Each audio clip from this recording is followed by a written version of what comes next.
Hey, what's up, guys? Just wanted to do another quick video here as we progress through this season. I wanted to highlight a couple of things that I don't think that you normally would see from somebody doing a replay, right?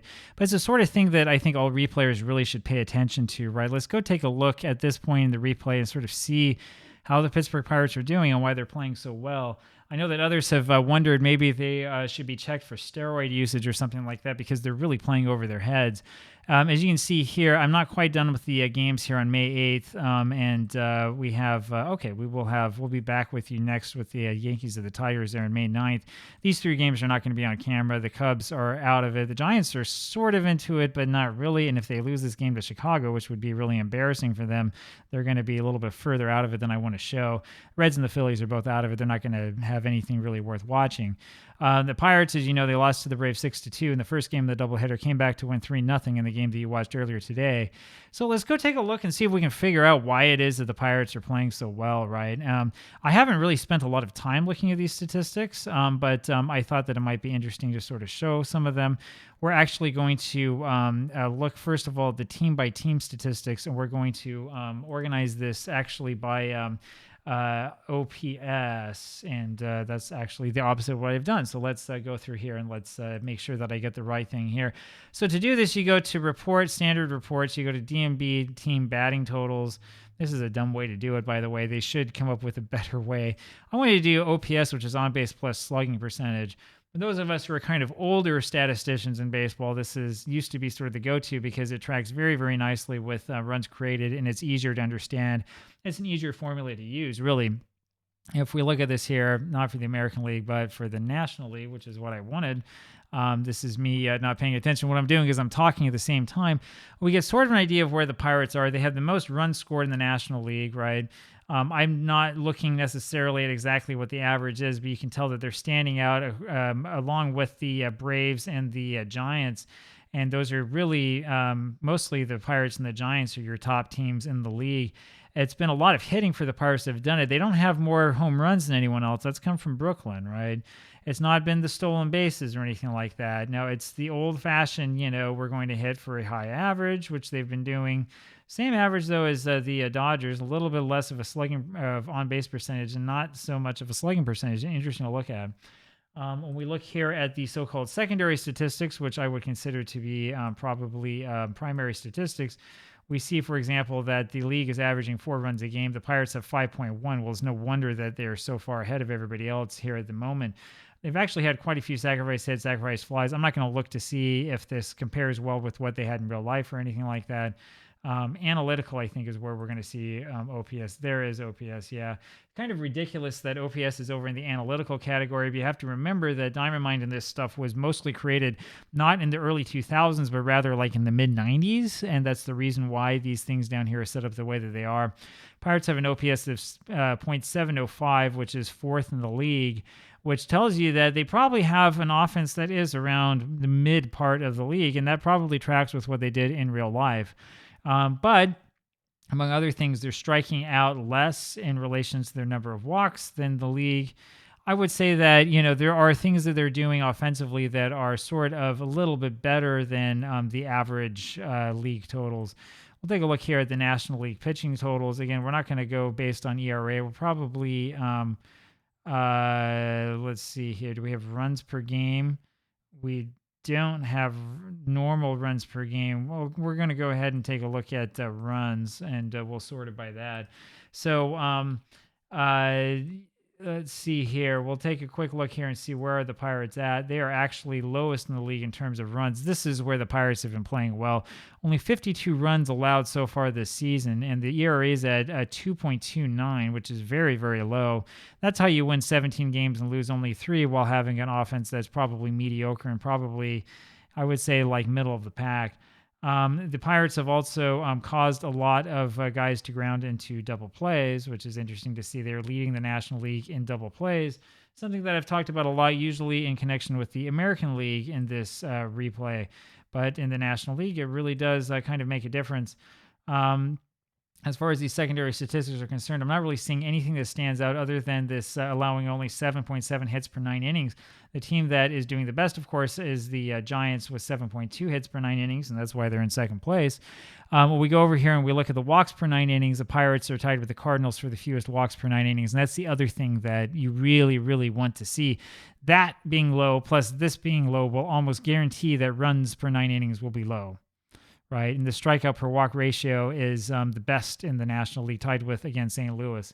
Now, in real life in 1949, I know this kind of off the top of my head, the team in the National League that had the good pitching was the Cardinals. The Dodgers won by a game in real life, but it was a very exciting pennant race, in part because the Dodgers had one of the best offenses in the history of baseball, and the Cardinals had a team with excellent, excellent pitching and very good fielding that was very good at preventing runs from being scored, right? That's not exactly what we're seeing here in Diamond Mine. What we're seeing is that the Pirates, who have kind of a middling offense, I would say probably a better offense than St. Louis did in real life, and that includes Stan Musial, the Pirates, for whatever reason, have a pitching staff that is performing over its head. So that's kind of what's going on. That's the reason why the Pirates are playing so well. We'll take a quick look over here at these so-called analytical statistics as well and see what we can figure out. I haven't heard about component ERA for a long time. All of this has been done by fielding independent pitching, which is the thing that all the cool guys talk about these days. You can see, I mean, this walks hits per innings pitch is 1.09, which is crazy. I mean, we're getting almost into dead ball territory there. The OPS allowed, again, a little bit, not the best. You know, the Giants and the Cardinals are doing better, but this walks and hits per 9 innings is the thing that will do it, because OPS doesn't take, I guess it does take walks into consideration, but not quite as much as walks, hits, innings pitched does. So that's kind of what's going on there. I mean, we can take a quick look over here at fielding. I'm not sure that we're going to see anything really interesting or not. I'm not going to organize it, of course, by fielding percentage. I'm going to organize it by double plays, because if you've been watching these videos, you know that in 1949, what we care about the most are double plays.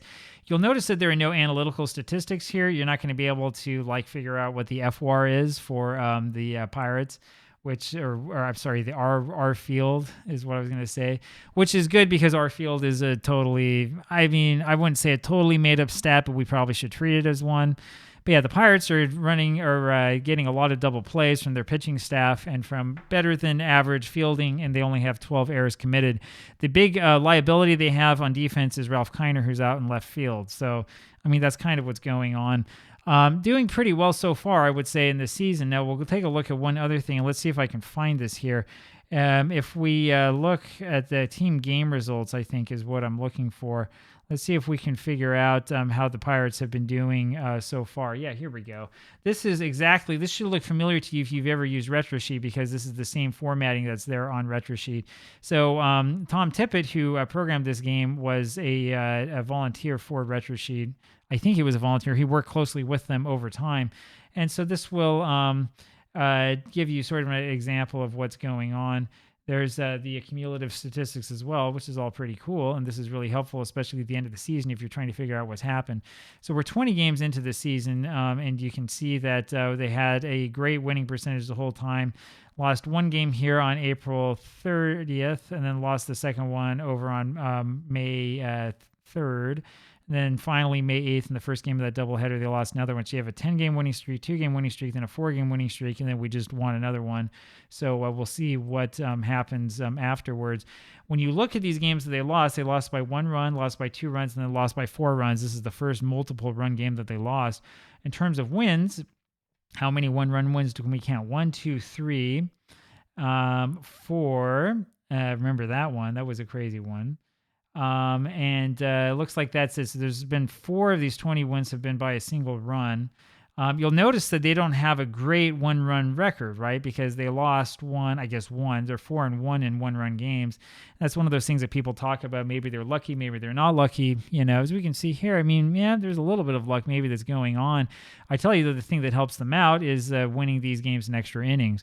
Now, when we're talking about which teams are they beating, they haven't played Brooklyn yet, but they did beat St. Louis twice, and St. Louis is one of their big competitors. They went 2 for 3 against the Giants, who are actually playing well this season. That bodes very, very well for the Pirates. We'll take a look here also at their schedule and see what we have to look forward to. Now, remember, before you get upset with me, what we're looking at is the actual as scheduled schedule, not the as played schedule. And so when we look at this, we're over here on the 9th. They are going to play, so they play against Boston one more time, and that will be in a game upcoming. They will play eventually against the Dodgers for 2 games in Brooklyn, and then they'll play against the Cardinals, then against the Giants, and then here against the Braves. So it's a really, really rough schedule coming up. 1, 2, 3, 4, 5, 6, 7, 8, 9, 10 games against teams that are either competing currently in the season or teams that were competing in real life. We'll see sort of here where the Pirates are. And really, the real question is going to be at the beginning of June, because they have another spell against the Dodgers and the Cardinals. If we get to the beginning of June and these Pirates are still playing really well and are in first place, I think they're going to win the pennant. All right, because once they start getting down here to sort of the latter end of the season, while you do see these games against the Dodgers and Cardinals thrown in and the Giants thrown in from time to time, you're seeing a lot more of games against the Reds and the Phillies, and against the Cubs. And these are the sort of games that, even against the Braves, these are the games that the Pirates are probably going to be able to win. It goes back to that old question, the old question of, well, if you're playing 850 baseball, if you're 17-3 after 20 games, how well do you have to play to be able to get to like the 90 to 95 win territory, which is probably maybe a little bit more than that. Maybe we say 100 wins is going to guarantee you that you're going to win the pennant. I don't know. But that's kind of what you're looking at. Well, how good do we have to be the rest of the way to win? At some point in time, you stop thinking about, when is the wheel going to fall off in Pittsburgh? And you start thinking about, this team may turn into one of the best Diamond Mine teams I've ever played with. So we'll see what happens in the end. I'll be here with you for every one of these games. As I've said before, as long as this team keeps winning, I'm going to show you games involving this team, right? I'm not going to only show you games involving the teams that won in real life. In fact, you won't see them if they're playing poor. The thing that I do to choose the game of the day is I just simply look at the standings and look at who's playing well and look to see if there's any interesting storyline, and that's what we'll watch. And so as long as the Pirates are playing like this, man, we're going to keep showing you Pirates games. It's going to be interesting. It's going to be a lot of fun. Hope you're doing well, and I will talk with you tomorrow. Bye.